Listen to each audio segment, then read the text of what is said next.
एवढीशी ती कुरडई पण तेलामध्ये टाकली ना अशी फुलासारखी उमलते आणि कढईवर होते. इतकी पांढरी शुभ्र खुसखुशीत कुरडई होते म्हणून सांगते.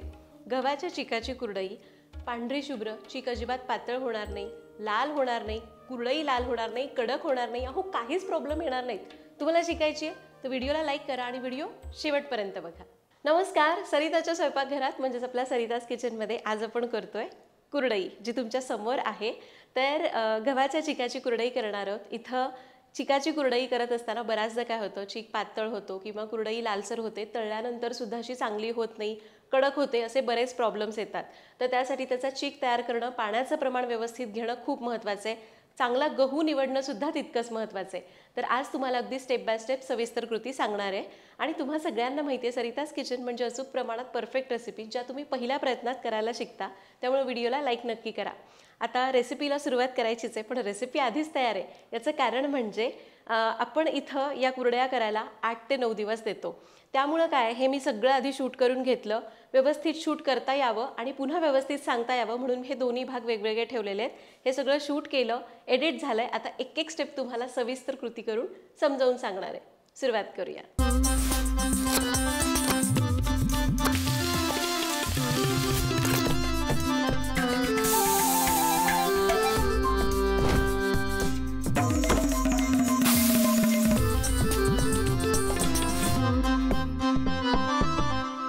सगळ्यात पहिल्यांदा कुरडईसाठी साहित्य काय काय लागतं ते आधी सांगते. तर आपल्याला लागेल 2 किलो गहू, भांड्याला लावण्यासाठी तेल, मिक्सर, प्लास्टिकची चाळणी आणि पातळ सुती कापड. आता बघूयात कुरडईसाठी गहू कोणता वापरायचा.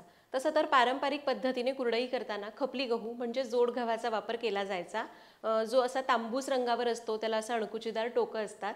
त्या गव्हामध्ये फायबर जास्त असतं, चीक कमी निघतो, पण त्याची कुरडई चवीला खूप भारी लागते. पण आजकाल सगळेच जण साधा गहूच वापरतात, कारण खपली गहू एकतर खूप महाग आहे आणि सगळीकडेच लगेच उपलब्ध होत नाही. साध्या गव्हाचा वापर मी सुद्धा करणार आहे. आणि साधा गहू वापरत असताना छान क्वालिटीचा टपोरा गहू घ्यायचा, म्हणजे चीकसुद्धा भरपूर मिळतो. तर इथं मी 2 किलो लोकवण गहू घेतलाय. तुम्हाला जसा उपलब्ध होईल तसा गहू घेऊ शकता. गहू मी स्वच्छ निवडून चाळून घेतला. एका मोठ्या भांड्यामध्ये गहू काढले. आता याला 2 ते 3 वेळा स्वच्छ धुवून घेऊ.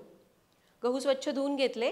आता यामध्ये भरपूर पाणी घालू आणि यांना 3 दिवस आणि 3 रात्र संपूर्ण भिजत ठेवू. तर गहू आपल्याला 3 दिवस संपूर्ण आणि 3 रात्री संपूर्ण भिजवायचा. म्हणजे जर तुम्ही सोमवारी सकाळी गहू भिजायला घातला तर सोमवार, मंगळवार, बुधवार असं 3 दिवस गहू भिजवायचा आणि गुरुवारच्या सकाळी चीक काढायला घ्यायचा.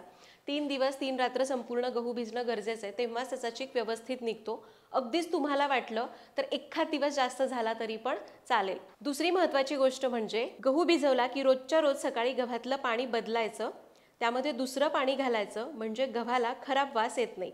म्हणजे हा 3ही दिवस आपल्याला रोजच्या रोज पाणी बदलायचं आहे. आता इथं हे खूप गरजेचं आहे बरं का. रोजच्या रोज त्याच्यामध्ये काय करायचं, पाणी ओतायचं, हलक्या हाताने गहू धुवायचे आणि दुसरं पाणी घालून ठेवायचं, म्हणजे मग त्याला खराब वास येणार नाही. तसा तर चिकाला अंबूस वास येतोच, पण खराब वास येऊ नये. आणि त्यामुळं आपल्याला जास्त दिवस गहू भिजू घालायचा नाही किंवा रोजच्या रोज त्याच्यातलं पाणी बदलायचं. किंवा जर तुम्ही जास्त दिवस, प्रमाणापेक्षा जास्त गहू भिजत घातला तर त्याची ताम सुटून चीक लालसर होऊ शकतो. चला आता गहू भिजायला घातलेले आहेत, पुढची प्रोसेस करू. तर 3 दिवस संपूर्ण झालेले आहेत. यावर असा खूप फेस आलाय. यातलं पाणी आता मी काढून टाकते आणि गव्हाचा अंबूस वास येतोय पण खराब वास येत नाहीये. आता हे गहू मी एका मोठ्या पातेल्यामध्ये काढून घेते, म्हणजे हलक्या हाताने नीट धुता येतील. गव्हामध्ये एकदा किंवा फार फार तर 2 वेळाच पाणी घाला आणि हलक्या हाताने धुवून घ्या. गहू आपण धुवून घेतले. आता चीक काढायला घेऊ. आता चीक काढताना एक गोष्ट लक्षात घ्या बरं का. चीक एकतर खूप सकाळी सकाळी काढायचा, म्हणजे खूप सूर्य डोक्यावर चढायच्या आधी 10च्या आतमध्येच तो काढून झाला पाहिजे, किंवा संध्याकाळी सूर्यास्तानंतर चीक काढायचा. खूप कडकडीत ऊन असताना जर आपण चीक काढायला घेतला तर चिकाला खूप जास्त फेस येतो आणि हवा तसा चीक आपल्याला काढता येणार नाही, खूप त्रास होतो. मला सुद्धा जरा उशीरच झाला, त्यामुळे मी सुद्धा परत याच्यामध्ये पाणी घालून याला ठेवून दिलं. आणि मला नेमकं सकाळीच दीदीचा, म्हणजे माझ्या मोठ्या बहिणीचा फोन आला की मी संध्याकाळी येते. म्हणलं चला आता दीदी आल्यानंतरच चीक काढायला घेऊ, म्हणजे कसं कोणी सोबतीला असेल तर बरं पडतं. चला आता आम्ही दोघी संध्याकाळी चीक काढायला घेतोय. गहू पाण्यातून चांगले निथळून एकदा धुवून घेतले. आता जी भांडी लागणार आहेत त्या सगळ्या भांड्यांना आपल्याला तेल लावून घ्यायचं. म्हणजे मिक्सरचं भांडं आहे, त्याचं झाकण आहे, किंवा जी पातेली आपण वापरतो त्याला तेल लावून घ्यायचं, किंवा जी चाळणी आपण वापरतोय त्यालाही तेल लावायचं. आणि कापडसुद्धा याला आपण तेल लावून घेतलं आहे. आता एका मोठ्या पातेल्याला हे सुती कापड बांधलं आहे. हे स्वच्छ सुती आणि खूप जाड किंवा खूप पातळ कापड नाही आहे. त्याच्यावर अशी बारीक चाळणी ठेवायची. आता हे जे भिजलेले गहू आहेत ते मिक्सरच्या भांड्यामध्ये घ्यायचे आणि थोडं थोडं पाणी घालून गहू फक्त पल्स मोडवर 5 ते 6 सेकंद फिरवून घ्यायचे. गहू आपल्याला बारीक करायचे नाहीत, ते फक्त फुटले पाहिजेत, म्हणजे त्यातला चीक बाहेर येईल. हे बघा असे. आता याला चाळणीवर काढायचं आणि थोडं थोडं पाणी घालायचं. सुरुवातीला चुरून चुरून त्याचा चीक काढायचा आणि थोडं पाणी घालून याला गाळून घ्यायचं.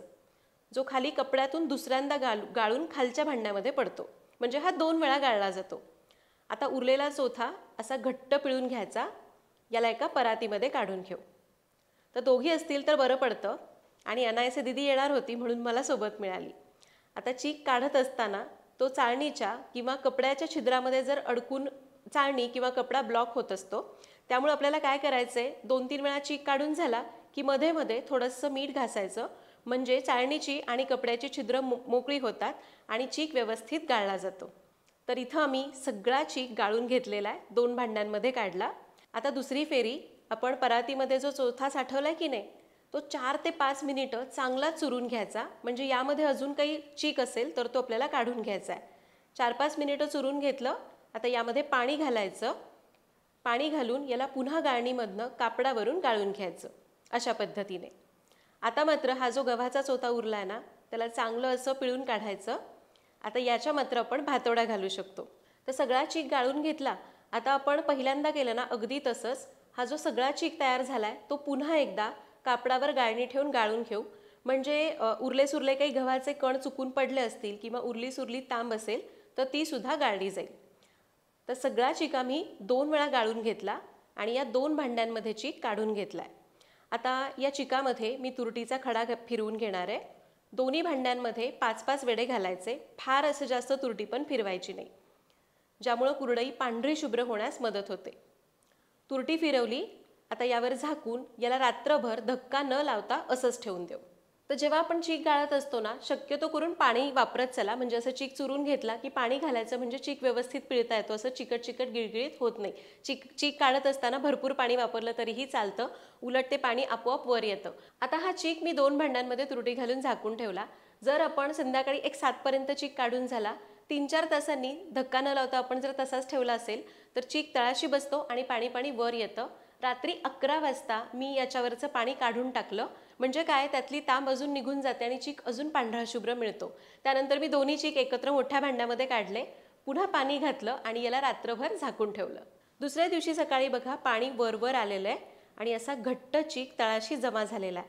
आता अगदी अलगद हळूवार हाताने वरचं शक्य होईल तेवढं पाणी काढून टाकू.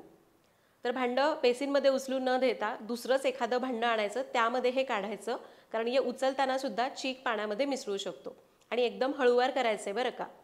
तर सगळं पाणी अलगद काढलं. चीक असा थोडा थोडा पडायला लागला की बास करायचं. आणि हे बघा एवढा घट्ट असा गव्हाचा चीक मिळाला. आता चीक किती तयार होतो हे गव्हाच्या क्वालिटीवर अवलंबून आहे. चांगल्या क्वालिटीचा गहू असेल तर चीक थोडा जास्त निघतो. फक्त चिकामधलं पाणी काढत असताना व्यवस्थित काढा बरं का. जर तुम्ही खूप पाणी चिकामध्ये तसंच ठेवलं ना तर पाण्याचं प्रमाण जास्त होऊन चीक शिजवल्यानंतर इतका पातळ होतो की कुरडई घालताच येत नाही. तर इथं आपण छान असा दाटसर घट्ट चीक काढून घेतलाय.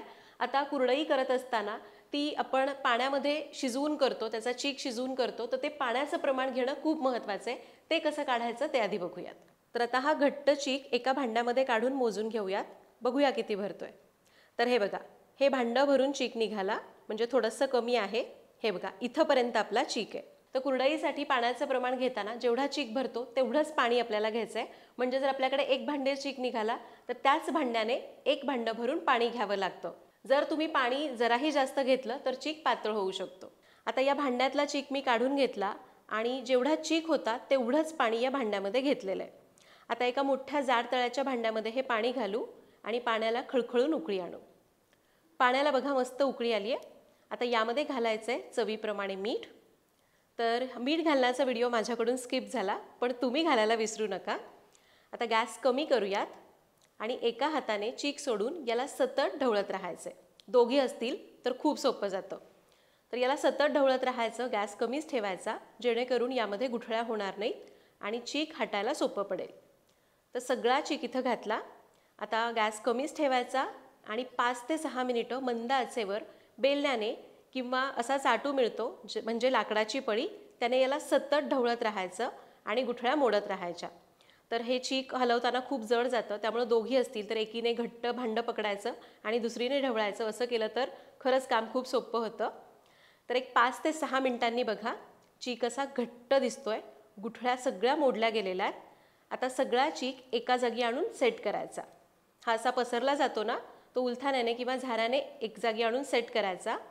आता पाण्याचा हात घालायचा, पळीचा सुद्धा चीक व्यवस्थित काढून घेऊयात. याला असं थोडंसं थापटून घ्यायचं पाण्याच्या हाताने आणि मंद आचेवर 5 ते 6 मिनिटं झाकून मस्त दणदणीत वाफ काढायची. तर एक 5 ते 6 मिनिटं याला वाफ काढली. पुन्हा एकदा तळापासून चांगलं हलवून घ्यायचं. काही गुठळ्या वाटत असतील तर त्या चांगल्या मोडून घ्यायच्या. आता पुन्हा चीक एकसारखा करून घ्यायचा, म्हणजे पुन्हा एका जागी आणायचा आणि मंद आचेवर 30 ते 35 मिनिटं झाकून शिजवून घ्यायचा. फक्त दर 5 ते 6 मिनिटांनी तळापासून हलवून घ्यायचं, म्हणजे चीक सगळीकडनं एकसारखा शिजला जातो. तर इथं मी 2 किलो गव्हाचा चीक केला, तेवढ्यासाठी मला पाणी उकळल्यापासून 40 ते 50 मिनिट लागले. जर तुमचा चीक कमी असेल तर टायमिंग थोडंसं कमी लागू शकतं. फक्त लक्षात घ्या, चीक आपण जेव्हा शिजायला ठेवतो त्यावेळी दर 5-5 मिनिटांनी त्याला हलवून घेणं हे खूप महत्त्वाचं आहे. आता अजून एक 40 मिनिटांनी आणि चीक पाण्यात सोडल्यापासून एकूण 50 मिनिट झालेले आहेत आणि चीक बघा असा थोडा थोडा पारदर्शक दिसतोय, मस्त चकाकी आली आहे आणि पळीने असा वर उचलला की त्याला अशी जीभ येते. याचा अर्थ चीक अगदी योग्य पद्धतीत शिजलेला आहे. गॅस बंद करूयात आणि लगेच कुरडई पाडायला सुरुवात करू. तर लक्षात घ्या, चीक व्यवस्थित शिजणं खूप महत्त्वाचं आहे. चीक शिजला हे ओळखायचं कसं, तर ते पारदर्शक होतं, छान चकाकी येते. जर चीक कच्चा राहिला ना तर त्याची कुरडई तर तुम्हाला घालता येईल, पण कुरडई वाळल्यानंतर तिचा सगळा चुरा होऊ शकतो, कारण त्याला असं बाइंडिंगच आलेलं नसतं ना. त्यामुळं चीक कसा शिजला ही ओळखण्याची खूण सांगितली. असा पळीवर घ्यायचा, त्याची अशी जीभ येते आणि ती अशी लपलप करते, तेव्हा समजायचं की आपला चीक व्यवस्थित शिजलेला आहे. दुसरं म्हणजे चीक गरम गरम असतानाच कुरडया पाडायला घ्या, म्हणजे फार त्रास होणार नाही. तर इथं मी सोऱ्याला शेवेचा साचा लावलाय. गरम गरम चीक यामध्ये चमच्याने भरायचा. चांगलं चमच्याने असं दाबून चीक भरून घ्या, म्हणजे गॅप राहणार नाही आणि कुरडई पाडताना तुटणार नाही. आता इकडे आम्ही फरशीवरच प्लास्टिकचं एक शीट टाकलंय किंवा सुती कपडासुद्धा वापरू शकता. त्यावर गरम गरम असतानाच कुरडई पाडून घ्यायची. कुरडई पाडत असताना त्याचे खूप वेढे एकावर एक घेऊ नका, नाहीतर ती अशी गच्च होते आणि आतपर्यंत तळली जाणार नाही. इथं मी मध्यम जाड शेवेचा साचा घेतलाय, तुम्ही बारीक घेतला तरी पण चालेल. चला आता आम्ही दोघी मिळून पटापट कुरडया घालून घेतो. मी भरून देते आणि सपना दिदी कुरडई घालून घेते. फक्त साचा भरून झाला की उरलेला चीक झाकून ठेवायचा, म्हणजे तो गार होणार नाही. तर इथं आम्ही दोघींनी मिळून पटापट सगळ्या कुरड्या घालून घेतल्या. असं कोणीतरी मदतीला असेल ना तर कुरड्या अगदी पटकन घातल्या जातात. चीक शिजवायला वेळ जातो, चीक काढायला वेळ जातो, पण कुरड्या मात्र अगदी पटापट घालायच्या. त्यामुळे सोबतीला कोणीतरी घ्या, कमीत कमी सोऱ्या भरण्यासाठी कोणीतरी घ्या, म्हणजे मग अगदी पटपट काम होऊन जातं. तर इथं आम्ही दोघींनी मिळून सगळ्या कुरड्या घालून घेतल्या. आता जर तुमच्याकडे ऊन येतं आहे तर 2 ते 3 दिवसात छान सुकतात. ऊन येत नसेल तर 3 ते 4 दिवस तुम्ही हवेशीर फॅनखाली ठेवून द्या, कुरड्या छान सुकतील. फक्त सगळ्या कुरड्या सुकल्यानंतर त्यांना कमीत कमी 2 ते 3 तासाचं ऊन द्यायचं. आणि आम्ही या घरामध्ये सुकवल्यात, 3 ते 4 दिवस झालेली आहेत. तर इथं आमच्या सगळ्या कुरड्या तयार झाल्यात आणि हे बघा किती छान तार दिसते, तुम्ही बघू शकता, मस्त दिसते ना. रंगसुद्धा शुभ्र आलाय, कुरडई अजिबात लाल पडलेली नाही. आणि हे बघा किती छान अशी तार तयार झाली. चला आता कुरडई तळून बघूयात कशी होतीये. तर आता कुरडई तळण्यासाठी तेल व्यवस्थित तापलेलं असावं बरं का, म्हणजे कुठलाही वाळवणाचा पदार्थाला तेल नीट तापलं नाही तर तो एकतर तेलकट होतो किंवा कडक होतो. त्यामुळे तेल व्यवस्थित तापून द्या. तर तेल छान तापलंय. यामध्ये कुरडई टाकताना अशी पालथी टाकायची, म्हणजे आतपर्यंत तळली जाते. गॅस मी मोठाच ठेवतेय. बघा किती छान फुलली कुरडई, मस्त झाली आहे ना. वा. उलटून घ्यायची आणि मध्ये अशी थोडी दाबायची, म्हणजे मध्ये थोडंसं असं गच्च असतं ना, ते व्यवस्थित तळलं जातं. वा, काय मस्त कुरडई झाली आहे बघा.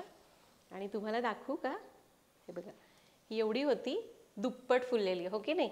अजून एक कुरडई तळून बघूया.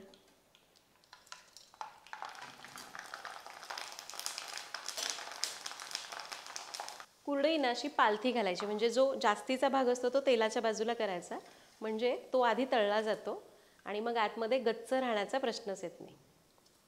वा, आणि किती शुभ्र झाली बघा तळल्यानंतर सुद्धा. असं वाटतं सगळ्या कुरडया तळून घ्याव्यात, कारण छान दिसतात ना.